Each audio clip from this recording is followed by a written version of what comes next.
네, 여러분 안녕하세요. 마음멘토 이송입니다. 네, 오늘은 이제 제가 오늘 이제 개강을 해서요. 네, 지금 학교에 이제 와 있고요. 이제 그 7시에 이제 수업이 시작인데 좀 생각보다 일찍 왔어요. 그래서 오늘은 이제 오늘 유튜브 제목은 그 나르시스트 부모들이 쓰는 대화법에 대해서 얘기를 조금 해보려고 해요. 그래서 나르시스트가 꼭 아니어도 이런 대화법은 사실은 지양해야 되는 거죠. 예, 그래서 나르시스트 부모들의 그 대화법을 5가지 정도로 제가 요약을 해서 한번 얘기를 해보려고 합니다. 사실은 오늘 하는 내용들은 책에 나오거나 그러지는 않았어요. 그러니까 제가 상담을 하면서 인상적으로 대다수의 이렇게 어떤 나르시스트 부모로 인해서 고통받고 있는 자녀분들이 이제 해주시는 어떤 상담의 내용들을 보면서 제가 오늘 좀 정리를 하신 거라고 좀 보면 될 것 같아요. 자, 첫 번째는 뭐냐면요. 첫 번째는 내가 하라는 대로만 했으면 그렇게 안 됐어요. 내가 하라는 대로만 했으면 너 그렇게 안 됐어. 네, 여러분한테 그런 얘기 좀 들어보셨죠? 그러니까 뭔가 어떤 선택을 하려고 했었을 때, 이제 부모님은 뭐 어떤 이제 대안을 냈었겠죠. 예를 들면 뭐 그게 아주 크게는 뭐 학교 가는 거, 진로 선택에서부터 또 아주 작게는 뭐 어디 여행지를 고르는 것까지.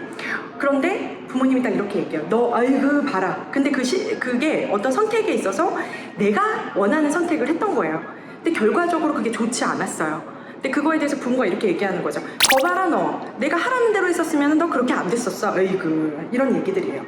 이게 왜 나르시스트 부모들이 쓰는 말, 그 다음에 절대로 해서는 안 될 말이냐면 이 이야기는요. 금지 명령이라고 하는데요. 금지 명령이라는 거는 내가 암묵적으로 내가 내 자신에게 하지 말아야 되는 어떤 마음속에 명령을 내려요. 뭐라고 이렇게 마음을 먹게 되냐면 역시 나는 스스로 무엇인가를 결정할 수 없는 사람이구나. 선택할 수 없는 사람이구나 라고 생각을 해버려요. 그래서 어떤 일이 일어나냐면 남들이 보기에 되게 좋은 학교 나오고요. 꽤 정말 똑똑한 친구예요. 그런데 생각보다 취업도 잘 안 되고 잘 못 지낸단 말이에요. 그리고 뭐 하는 것마다 빈번히 좀 안 돼요. 근데 이게 이제 그 밑에 기저에 뭐가 있냐면 나는 스스로 뭔가를 결정할 수 없다라고 생각하는 거예요. 그리고 밖으로 보여지는 모습은 또 어떻게 하는 줄 아세요? 아니야 뭐 내가 알아서 할게 말은 그렇게 하더라도 사실은 내재된 두려움 때문에 무엇인가를 내가 스스로 선택하거나 결정하는 데 있어서 굉장히 망설이게 되는 상태가 된다라는 거죠. 그것에 이제 가장 내가 듣게 되는 나르시스트 부모의 어떤 명령어 중에서 내가 하라는 대로 했었으면 너 그렇게 안 됐어. 바로 이 말에 내가 압도당한 경우라고 볼 수가 있습니다. 이제 두 번째는 뭐냐면요. 두 번째는 이런 얘기 정말 왜 이렇게 많이 하시는지 모르겠어요. 네가 아이 낳으면 엄마가 너 첫째 낳으면 애 낳으면 뭐뭐 줄게. 너한테 땅 줄게. 뭐 네 이름으로 내가 엄마가 너 적금 넣은 거 알지? 그거 내가 너 줄게. 이런 거예요. 이거 절대 또 하면 안 되는 말이거든요. 이게 왜 안 되는 말이냐면 조건적인 스트로크라고 해요. 조건이 달려있어요. 네가 뭐 하면 내가 이거 줄게. 네가 뭐뭐를 해야만 이걸 내가 줄게. 그러니까 나는요 무언가를 해야만 또는 뭔가의 어떤 성과를 보여야만 되게 괜찮은 사람이라고 생각을 하게 되는 거예요.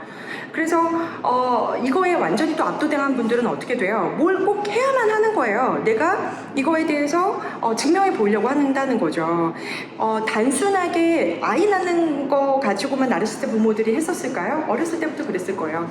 뭐 하면 이렇게 해줄게. 아주 어렸을 때요. 우리 초등학교 저학년 때까지는 우리 왜 칭찬 스티커 받잖아요. 그러니까 도덕성이 다 발달되지 않았었을 때는 이런 것들이 물론 도움이 될 수 있어요. 그런데 고학년이 되고 사고를 하고 우리가 생각하는 이제 청소년기에 들어가면서는요 조건을 내달면서 자꾸 이거 하면 뭐 할게 하는 것들요 절대 쓰시면 안 되는 거예요. 사실은 그런 부분들이 나는 무엇인가만을 해야만 오로지 괜찮은 사람으로서 나에 대한 어떤 이제 정체성이 을 발달시켜 나간단 말이에요. 그러다 보면 이제 어떻게 되냐, 사람이 그렇잖아요. 인생이 어떻게 매번 뭘 하고 뭘 잘해요. 내가 몸이 아플 수도 있고 뭔가 이렇게 취업에 미끄러질 수도 있고 잘 안 될 때도 있잖아요. 그럴 때 자꾸 나한테 어떻게 돌아오냐면 내가 되게 무능력하고 별로 존재 가치가 없다라는 것들로 자꾸 돌아오게 되거든요. 그러니까 그게 왜 그러는 거냐? 자꾸 조건적인 양육 방식에 길들여져 있는 경우에 그럴 수가 있다라는 거죠. 그 다음에 이제 세 번째는요. 이거 진짜 너무 절대 정말 치명적인 말인데 해서는 안 되는 게 칠판을 놔두고 칠판을 안 쓰고 있네요. 네. 뚱뚱하고 자기 관리도 못하면서 네가 그게 가능하냐?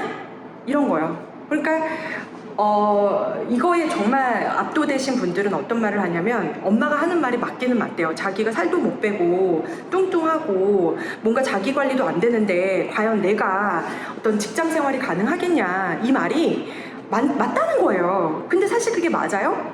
아니죠. 그렇죠. 그거는 굉장히 인지적으로 왜곡이 된 거죠. 그러니까 내가 뚱뚱하고 자기 관리도 못하기 때문에 이 일도 못한다. 이게 성립이 돼요? 전혀 상관관계가 없는데도 불구하고 그거는 어떻게 돼요? 나의 있는 그대로의 어떤 존재 가치를 깎아버리게 되거든요. 그러니까 나 자체가 그냥 무능한 사람이 돼버리는 거예요. 이런 얘기들을 계속 당하게 되면요. 밖에 나가서 뭔가를 시도하는 것에 대한 굉장한 두려움을 갖게 되고요. 취업이라든지 진로라든지 이런 것들에 있어서도 자신 있게 선택하지 못하죠. 이런 얘기들 보통 하는 부모님들 어때요? 내심 자기가 하고 있는 일을 물려받기를 바라는 부모들이 이런 말 되게 많이 쓰거든요. 예, 그러니까 아유 너 그거 해가지고 얼마 번다 그래? 네가 뭐 이렇게 해가지고 그거 되겠어? 또는 너 네 관리도 제대로 못하는데 뭐 네가 무슨 일을 어떻게 하려고 그래? 그러니까 내가 하는 일이나 도와 이런 것들인 거죠. 네, 이게 굉장히 주의해야 될 메시지예요. 그 다음에 이제 네 번째는요. 이 네 번째, 다섯 번째는 사실 조금 같이 가는 건데 내가 너만 아니었어도 니네 아빠랑 안 살았어. 내가 너만 아니었어도 니네 엄마랑 결혼 안 했는데 이런 얘기들이요. 또는 다섯 번째 나도 꿈이 있었는데 너 낳느라 내가 포기했어. 이걸 대놓고 말하진 않아도요. 제가 말씀드리죠. 우회적으로 어떤 내가 말로 표현하진 않아도 아유 막 내 신세야.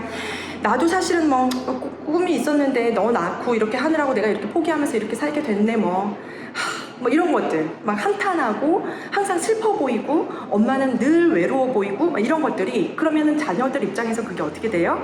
부모는 나 때문에 저렇게 됐다라고 생각을 하거든요. 그러면 나라는 존재가 어떻게 돼요? 존재 자체를 그냥 부정하게 되는 거예요. 나라는 존재 자체를. 그러니까 이게 우울증이 와서 이제 저희 이제 상담을 받으러 오신단 말이에요. 근데 그 우울이 굉장히 그 기저에 내면 깊숙이 깔려있는 우울인 경우가 굉장히 많은 이유가 바로 이래서죠. 그러니까 부모의 목소리를 내 안에 내사하다 보니까 나는 누군가에게 어떤 꿈을 갖게 하거나 어떤 자신의 삶을 사는 데 있어서 그런 것들을 포기하게 만드는 존재구나. 그게 내가 무의식적으로 나를 그런 존재로서 나를 이렇게 받아들이는 거예요. 그래서 내가 그냥 내 존재 자체가 되게 별로인 거예요. 그러다 보니까는 어떻게 돼요? 그냥 어떤 이제 막 나도 모르게 선생님 자꾸 죽고 싶다는 생각이 막 욱욱 올라와요. 사는 게 의미가 없어요? 희망이 없어요? 왜 살아야 하는지 모르겠어요? 이런 어떤 메시지들로 계속 가득 차 있는 분들은 사실은 그 부모의 내사된 목소리가 너만 아니었으면 내가 이러지 않았었을 텐데 이런 것들이 나에게로 무의식적으로 이제 받아들여지면서 내 존재 자체에 대해서 부정하게 되는 이런 결과들을 가지고 옵니다.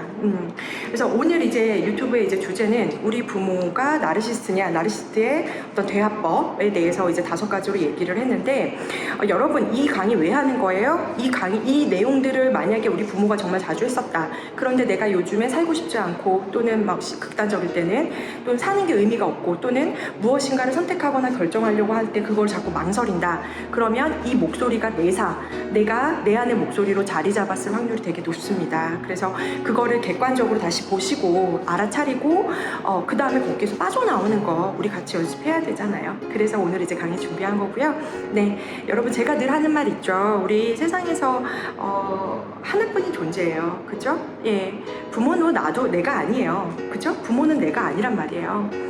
나라는 존재에 대해서 가치에 대해서 다시 한 번 더 인정해주고 그리고 내가 나한테 하는 말 건강한 말로 다시 바꿔주시면 좋을 것 같습니다. 네, 오늘은 여기까지 할게요. 감사합니다.